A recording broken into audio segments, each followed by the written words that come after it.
बातम्यांची पहिली पसंत सुपर महाराष्ट्र न्यूज। या जाकीरबाईने माझ्यासाठी 5 सतरंजीवरती टाकली नाही, रात्रभर जागला, दिवसभर जागला, आणि ते उपकार फेडायची मला तुम्ही आज संधी देताय जाकीर।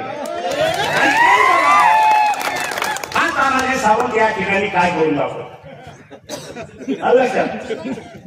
एक तर आपलं ते ठरलेलंच आहे, मला ते सांगितलं बापूंनी 20 आणि 1 नगराध्यक्ष 21, पण हे झालं आकड्याचं गणित। माझा नगरसेवक 100 मताला आला, 50 ना आला, 20 ना आला, हे मला चालणार नाही, हे चालणार नाही। एकदा ह्यांची, आता मगाशी बोललं एक वाक्य परत रिपीट करतोय, यांची अवकात, यांची लायकी ह्या जनतेनं मतपेटीतून दाखवली।